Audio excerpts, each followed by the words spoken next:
Hello students, तो आज हम लोग देखते हैं। सबसे पहले तो आप लोगों का बहुत बहुत स्वागत इस चैनल पे। और केमिस्ट्री का जो वीडियोज है आप लोगों को अब डेली इस पे मिलते रहेगा। क्लास 9 के लिए फ़िलहाल अभी वीडियो इस पे आएगा, तो आप लोग चैनल को सब्सक्राइब कीजिए। और हम लोग चलते हैं टॉपिक पे थोड़ा। तो क्या है टॉपिक, जरा हम लोग देखते हैं कि सबसे पहले हम लोग देखेंगे आज कि किस प्रकार से एटम के अंदर इलेक्ट्रॉन का जो है डिस्ट्रीब्यूशन होता है, तो इसके बारे में हम लोग देखते हैं। इसी के अंदर हम लोग जानेंगे, पहले एटॉमिक स्ट्रक्चर जब जान लेंगे उसके बाद इसके सिद्धांतों यानी प्रिंसिपल के बारे में और कुछ टॉपिक्स के बारे में बताएंगे। जैसे कि उसके अंदर आता है आपको एटॉमिक नंबर क्या होता है, उसके बाद एटॉमिक मास क्या होता है, इन सभी चीज़ों के बारे में जो है आपको उसमें देखने को मिलेगा। तो हम लोग चलते हैं, डायग्राम बनाते हैं, फिर देखते हैं आगे।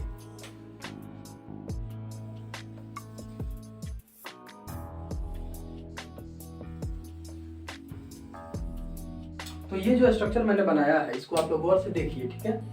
और एक बात आप लोग ऑब्जर्व कीजिएगा इसमें, क्या कि देखिए सबसे पहले तो किसी भी पदार्थ का या मैटर का, okay, the smallest tiny particle of any substance which can not be seen by our naked eyes, हम लोग जिसे अपने नंगे आंखों से यानी खुले आंखों से देख नहीं सकते हैं, इसी को हम लोग बोलते हैं एटम, ठीक है। डिफिनीशन जैसा कि दिया गया है, इसके अंदर भी, एटम के अंदर भी बहुत सारी चीजें होती हैं। एटम का मतलब होता है कैन नॉट कट, सिंपली समझिएगा जिसको काटा ना जा सके। फिर भी बावजूद इसके यहाँ पे हम लोग देख सकते हैं, ठीक है, कि जो ये एटम होता है इसके अंदर होता है न्यूट्रॉन, प्लस में होता है यहाँ पे प्रोटॉन, ठीक है। न्यूक्लियस के अंदर, किसी भी एटम के अंदर एक न्यूक्लियस होता है और उस न्यूक्लियस के अंदर में होता है न्यूट्रॉन प्लस प्रोटॉन। और ये जो दिखाई दे रहा है इसको हम लोग बोलते हैं सेल। पहले समझ लीजिए कि एक छोटे से एटम में किस तरह से अलग अलग डिस्ट्रीब्यूशन होता है। तो ज़्यादा टेंशन में, ज़्यादा स्ट्रेसफुल ना होते हुए सबसे पहले इसको समझ लीजिए, ठीक है। इसे क्या बोलते हैं? सेल बोलते हैं। बस ध्यान में रखना है कि इसको हम लोग क्या बोलते हैं? सेल। ये जो है इसको हम लोग न्यूक्लियस बोलते हैं। ये क्या है फिर एक बार मैं बैठ जाके फिर आपको बताऊंगा, ठीक है।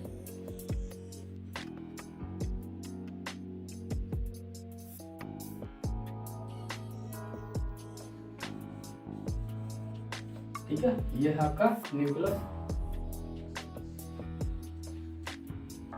इसका स्पेलिंग देख लीजिएगा लोग क्या होगा, थोड़ा मैं मिस कर रहा हूँ इसमें, ठीक है। तो ये हो गया सेल और ये होगा न्यूट्रॉन प्लस प्रोटॉन। तो सेल जो होता है ये होता है इलेक्ट्रॉन के लिए, इसमें इलेक्ट्रॉन रहता है। इसके लिए सबसे पहले एक रूल आता है जिसको बोला जाता है ऑक्टेट रूल।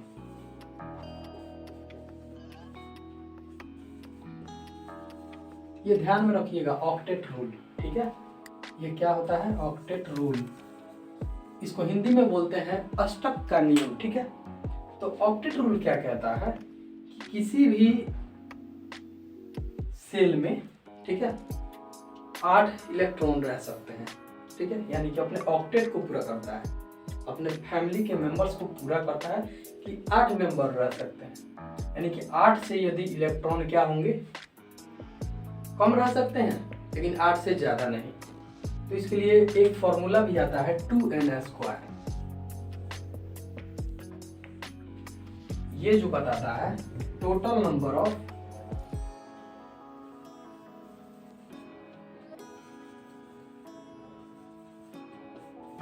टोटल कैपेसिटी, यानी कि जो क्षमता होती है पूरा एक सेल का, उसके बारे में ये बताता है। जैसे कि मैं बताता हूँ इसको, पहले तो नाम हम लोग दे देते हैं। जैसे ये पहला सेल है तो इसका नाम होता है के सेल। सेकेंड वाले का, यानी कि ये k=1 है, 1 नंबर सेल है ना, first number, then after second, इसको बोलते हैं L = 2, यानी कि ये 2 नंबर सेल है ना। सेल ही बोला जाता है इसको, हिंदी में इसको कक्ष कक्ष भी बोला जाता है। ऐसे ही करते जाएंगे तो और भी सेल इसमें बनते चला जाएगा। अब ये होता क्या है, दरअसल बता रहे हैं, कब बढ़ेगा कब घटेगा ये भी बताएंगे, ठीक है। ये कब सेल की संख्या जो है बढ़ जाती है और कब घट जाती है ये भी बताते हैं। पहले इत्मीनान से इन सभी कॉन्सेप्ट को समझिए, नहीं समझिएगा फिर आगे टॉपिक्स में प्रॉब्लम होंगे, ठीक है। तो देखते हैं आगे।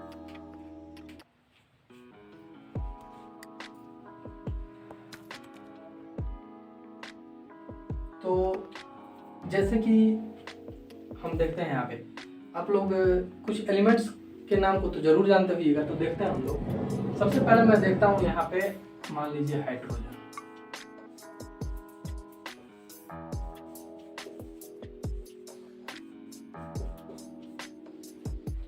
ये है हमारा हाइड्रोजन, इसका एटॉमिक नंबर होता है 1, ठीक है।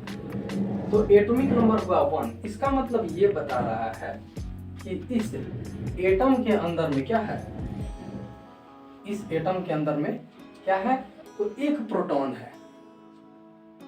अब ये प्रोटॉन किधर रहता है, इसका घर किधर है इस प्रोटॉन का, इसके बारे में भी समझिए।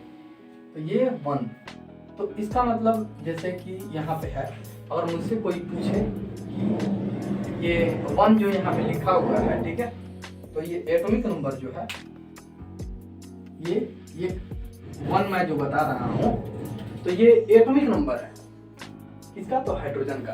ये कहाँ रहता है, तो इसके अंदर रहता है, न्यूक्लियस जो दिख रहा है ना, इसके अंदर प्रोटॉन, न्यूट्रॉन प्लस प्रोटॉन, इसी को जब ऐड किया जाता है, जोड़ा जाता है, तो इसी को हम लोग बोलते हैं एटॉमिक मास, यानी कि उसका भार।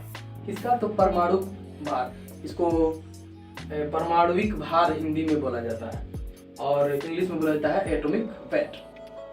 तो इससे होता है। और न्यूट्रॉन और प्रोटॉन, न्यूट्रॉन जो होता है इस पे कोई चार्ज नहीं होता है। चार्ज कहने का मतलब चार्ज समझ में अभी नहीं आएगा, okay, I will not say about that. तो इसके बारे में नहीं सोचिए अभी, केवल प्रोटॉन। प्रोटॉन किसी भी एटम का, जैसे कि समझते जाइएगा कॉन्सेप्ट, एटॉमिक नंबर का कॉन्सेप्ट मैं बता रहा हूँ, ठीक है। इलेक्ट्रॉन फिर कैसे इसमें रहता है ये बताऊंगा। जैसे मेरे पास आ गया हीलियम, हीलियम का एटॉमिक नंबर होता है 2। आप लोग इसे याद रखिएगा, ठीक है। इसका ट्रिक भी होता है याद करने का, लेकिन अभी नहीं, ट्रिक अभी बताएंगे तो फिर जो रटने वाली स्थिति है छोड़ के और ट्रिक पे लगेगी, तो ट्रिक नहीं, पहले ऐसे रटिए, hydrogen, helium, lithium, beryllium, boron, carbon, nitrogen, oxygen, fluorine, neon, sodium, magnesium, इस तरह से जो है कम से कम 20, 25, 30 तक याद रखिए आप लोग। उसके बाद ट्रिक वगैरह देखा जाएगा बाद में, ठीक है। तो हीलियम का 2 होता है, तो ये 2 क्या बता रहा है, 2 ये बता रहा है कि the total number of proton in the nucleus, ये जो न्यूक्लियस दिख रहा है इसके अंदर टोटल कितना ये है प्रोटॉन, तो ये है 2। और एक बात और ध्यान से रखिए दिमाग में कि जितना टोटल नंबर ऑफ प्रोटॉन होता है उतना ही टोटल नंबर ऑफ इलेक्ट्रॉन भी होता है ना। तो इस तरह से आप लोग इसको ध्यान में रख सकते हैं, समझ में। तो यानी कि यहाँ पे यदि मैं बोलूं कि हीलियम में 2 प्रोटॉन है, इसका मतलब 2 इलेक्ट्रॉन भी होता है। इलेक्ट्रॉन क्या होता है, ये जो रास्ता दिख रहा है ना, ये रास्ता सेल का है, इसको एटम के अंदर होता है, ये दिखाई नहीं देता है, माइक्रोस्कोप के थ्रू हम लोग देखते हैं, ठीक है। तो इसके अंदर ये मूव करते रहते हैं, ठीक है, ये इलेक्ट्रॉन जो होता है। तो अगर जैसे मैं बोलूं कि ये हीलियम है, तो थोड़ा सा इसे आप लोग नॉर्मली कॉन्सेप्ट समझ गए होइएगा कि सेल क्या होता है, न्यूक्लियस क्या होता है। न्यूक्लियस एटम के बीच वाले भाग को बोलते हैं, जिसको हम लोग न्यूट्रॉन प्लस प्रोटॉन बोलते हैं। उसके साथ फर्स्ट सेल को के बोलते हैं, उसके बाद एल बोलते हैं, फिर एम बोलते हैं, फिर एन। हालांकि जो ये टॉपिक है क्लास 10th का, लेकिन मैं 9th में ही बता रहा हूँ। इसलिए बता रहा हूँ क्योंकि ये कॉन्सेप्ट यदि आपके दिमाग में नहीं रहेगा तो क्लास 9th में कुछ ऐसे पॉइंट्स हैं, ऐसे टॉपिक्स हैं जिसको समझने में भी प्रॉब्लम होगा। एनसीईआरटी में हालांकि सिस्टमेटिक दिया रहता है, लेकिन मेरा अपना एक पढ़ाने का तरीका है, मैं उसको फॉलो करता हूँ, ओके। तो आप लोग देख लीजिए, पहले मैं ये बता रहा हूँ ऑक्टेट रूल के बारे में, इसलिए बता दिया कि ताकि ये क्या है, जैसे कि मैंने ये बताया था कि थोड़ा सा इस पे देख लीजिए, 2 मिनट देख लीजिए। पहले सेल में कितना इलेक्ट्रॉन रह सकता है, दिमाग में अभी कॉन्सेप्ट बस एक फ्लो में रखिए। जब आएंगे मेन पॉइंट पे तो आपको समझ में आएगा कि ये सब मैंने क्या बताया। तो फर्स्ट वाले सेल में जैसे जाते हैं तो 2 × 1 का स्क्वायर करते हैं, इक्वल्स टू होता है यहाँ पे 2 × 1। It means that the total number of electron which will be here in the first shell will be 2. Okay, and then after we have to calculate the value of second cell। हम लोग को दूसरे cell के बारे में भी जानना है, तो कैसे कैलकुलेट करेंगे, यहाँ पे देखते हैं 2 × 2 to the whole square। It means that here we are calculating 2 × 2 to 4 equals to 4 to 8। It means that the second cell is saying that I will have 8 electrons only। यानी कि इसका जो क्षमता है, इसका ये कितना इलेक्ट्रॉन और रख सकता है, 8। इसका जो है 8 रख सकता है। और तो इस तरह से जो है टोटल नंबर ऑफ इलेक्ट्रॉन्स जो है इसमें कितना रह सकता है, तो 8 रह सकता है, इसमें 2 रह सकता है। इस तरह से हम लोग अच्छे से इसे समझ पाए हैं। ठीक है, तो ये रहा हमारा एक ऑक्टेट रूल बोलते हैं, अष्टक का नियम। ठीक, तो थोड़ा हम लोग आते हैं और नेक्स्ट देखते हैं। इसको थोड़ा मिटाना पड़ेगा।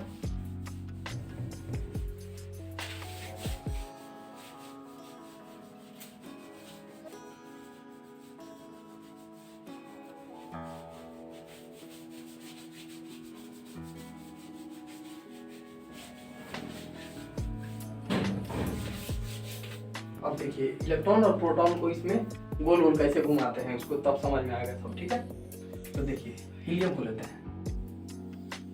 ये हो गया हीलियम, ये हो गया न्यूक्लियस हीलियम का, इसमें He लिख लेते हैं हम। ठीक है, हीलियम, ये न्यूक्लियस हो गया, ये हो गया फर्स्ट और ये हो गया सेकेंड सेल। ठीक है, ये हो गया K सेल, ये हो गया L। अभी फिलहाल हम लोगों ने देखा था कितना इलेक्ट्रॉन इसमें रह सकता है, 2 K में। लेकिन यहाँ पे L सेल नहीं भी बनेगा तो कोई दिक्कत नहीं है, मैं चाहूँ तो बना भी सकता हूँ, इसके आगे भी कोई दिक्कत नहीं है इसमें। ठीक है, तो ये हमारा K, ये L, ये M। लेकिन यहाँ जो हीलियम है, मतलब the total number of proton will be here 2 and the total number of electron will be also here 2।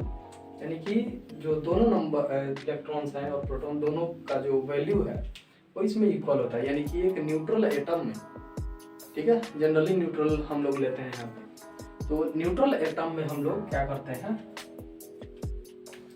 इसमें प्रोटॉन की संख्या कितनी होगी, क्योंकि मैंने बताया था कि एटॉमिक नंबर किसको बोलते हैं, परमाणु संख्या। प्रोटॉन के संख्या को, टोटल नंबर ऑफ प्रोटॉन की संख्या को, यानी कि कुल जो संख्या है प्रोटॉन की, उसी को हम लोग बोलते हैं एटॉमिक नंबर। तो इलेक्ट्रॉन जो है इसमें रहता है, यानी कि मैं ये भी कह सकता हूँ कि जो ये फर्स्ट K सेल है तो इसमें टोटल नंबर ऑफ इलेक्ट्रॉन्स 2 हो सकते हैं, है ना, 1 2, यानी कि 2 इलेक्ट्रॉन और 2। इसके ऊपर निगेटिवली ऐसे दिखाया जाता है क्योंकि ये निगेटिवली चार्ज होता है। तो क्या होता है चार्ज, ये बाद में समझिएगा, पहले इतना जान लीजिए कि E लिख सकते हैं इलेक्ट्रॉन को शो करने के लिए। तो ये इलेक्ट्रॉन हो गया। ठीक है, नहीं समझ में आया तो कमेंट में कमेंट कर सकते हैं, फिर बताया जाएगा इस पर। तो ये इलेक्ट्रॉन है, इसके अंदर होता है प्रोटॉन। ये समझ में आया मैंने कैसे बताया। अब एक और 2 जब बनाएंगे तो समझ में आएगा कि कैसे ये स्ट्रक्चर होता है। तो टोटल नंबर ऑफ प्रोटॉन जो है अभी हम लोग थोड़ा एक बार और देखते हैं, क्योंकि ये पहला वीडियो है, थोड़ा सा ये सिस्टमेटिक वे में नहीं बन पा रहा है, हालांकि फिर भी आपके लिए ये काम का है और नेक्स्ट फिर हम लोग और बेहतर तरीके से बना पाएंगे। तो ये हीलियम का था। मान लीजिए मैं अब यहाँ पे हीलियम ना लिख करके कुछ और लिखता हूँ, जैसे मैं बेरिलियम ले लेता हूँ। बेरिलियम का एटॉमिक नंबर होता है 4। यहाँ पे मैं ले लेता हूँ, सिंबल से दर्शाता हूँ बेरिलियम का एटॉमिक नंबर 4। ठीक है, तो बेरिलियम का 4 यानी कि पहले सेल का जो कैपेसिटी है, K सेल है, अभी मैंने बताया था कि K सेल का कैपेसिटी कितना होता है, 2n² इक्वल्स टू 2 × 1। का होल स्क्वायर इक्वल्स टू 2, यानी कि दो टोटल नंबर ऑफ इलेक्ट्रॉन्स इसमें 2 रहेगा, तो हम लोग 2 रहने देते हैं, इसको मिटा देते हैं के से, वरना आप लोग को कहीं कंफ्यूजन लगने लगे। तो देख लीजिए तो 2 इलेक्ट्रॉन, ठीक है।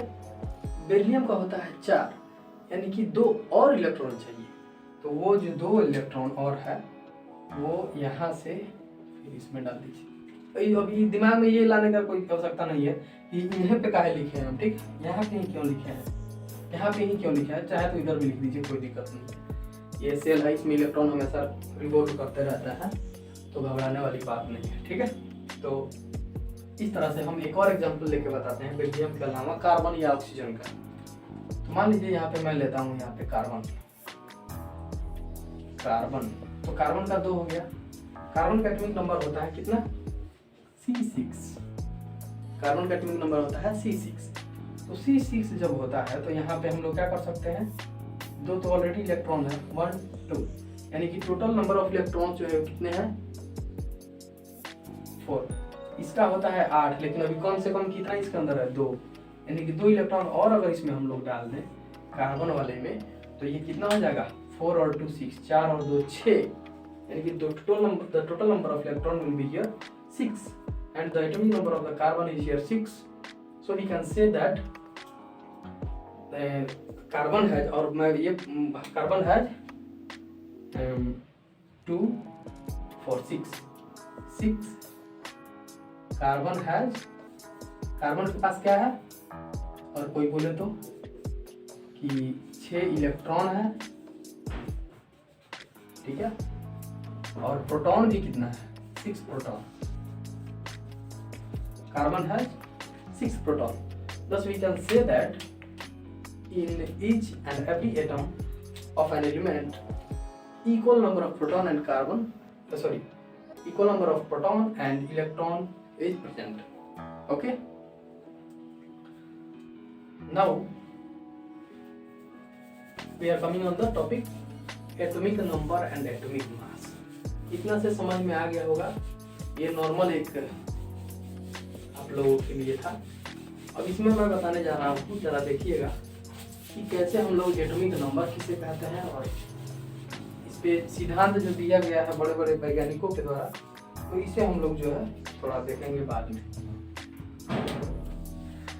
तो ये देखा जाए थोड़ा इस तरह से एटॉमिक। अब हम आते हैं नंबर पे। Atomic number,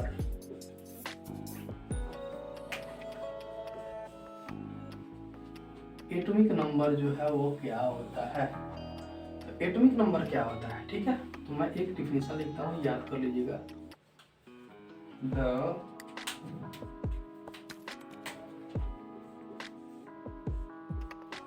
total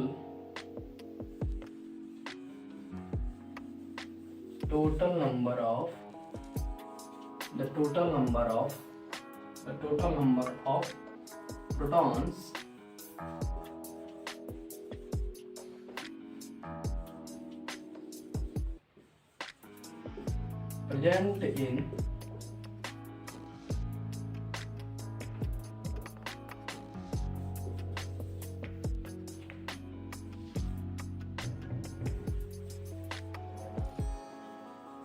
present in the nucleus of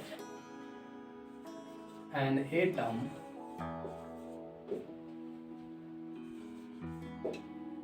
is called atomic number.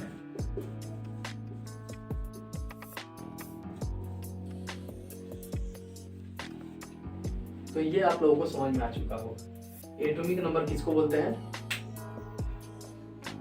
Total number of protons present in the nucleus of an atom, इसी को हम लोग बोलते हैं क्या, एटॉमिक नंबर। जरा एक बार हिंदी में भी हम लोग देख लेते हैं, हिंदी माध्यम के जो विद्यार्थी होंगे, ठीक है।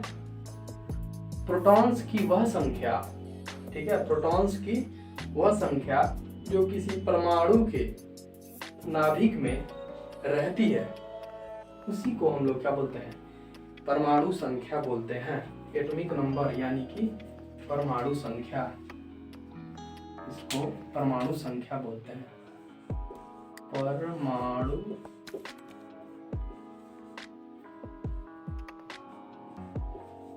संख्या। ठीक है, तो ये समझ में आया होगा, स्क्रीनशॉट आप लोग ले सकते हैं। चलिए ठीक है, तो ये हुआ परमाणु संख्या। इसके बाद में हम लोग आते हैं एटॉमिक मास पे, कि एटॉमिक मास हम लोग किसे कहते हैं। इस कॉन्सेप्ट को समझने के बाद में इसके बाद कोई भी क्वेश्चन बनाइएगा एटॉमिक स्ट्रक्चर से रिलेटेड, और कोई भी टॉपिक मैं बताऊंगा बहुत आसानी से समझ में आएगा। ठीक है, तो आप लोग देखिए, एटॉमिक मास बताते हैं।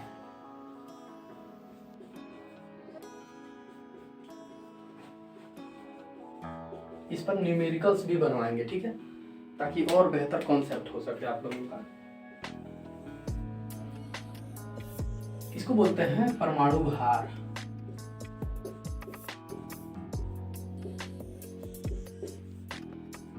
ठीक है, ये परमाणु भार हो गया, परमाणु भार हो गया। ठीक है, तो परमाणु भार आखिर क्या होता है? अभी थोड़ा देर पहले मैंने बताया था कि एटॉमिक मास, मान लीजिए ए है, A is equal to, atomic mass is equal to क्या होता है,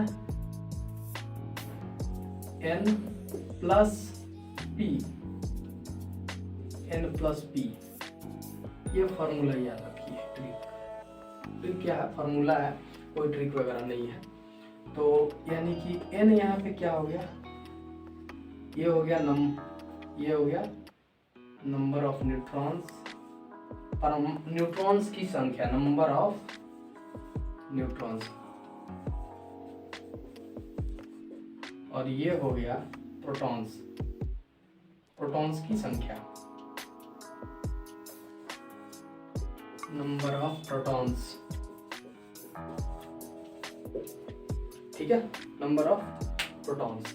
तो ये आसानी से हो गया। अब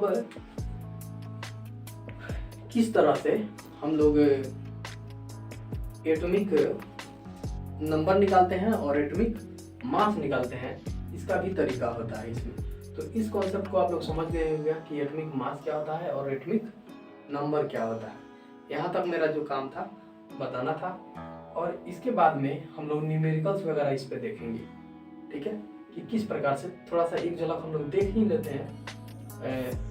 इसको थोड़ा सा एक डिफिनीशन भी मैं लिख देता हूँ, आप लोग चाहे तो स्क्रीनशॉट ले सकते हैं। जैसे हिंदी में भी दे दिया जाएगा। तो जैसे एटॉमिक मास क्या लिख सकते हैं, the total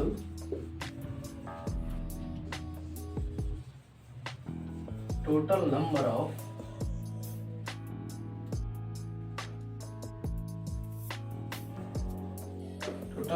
neutrons and protons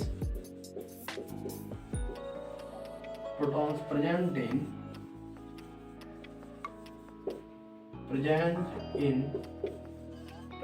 the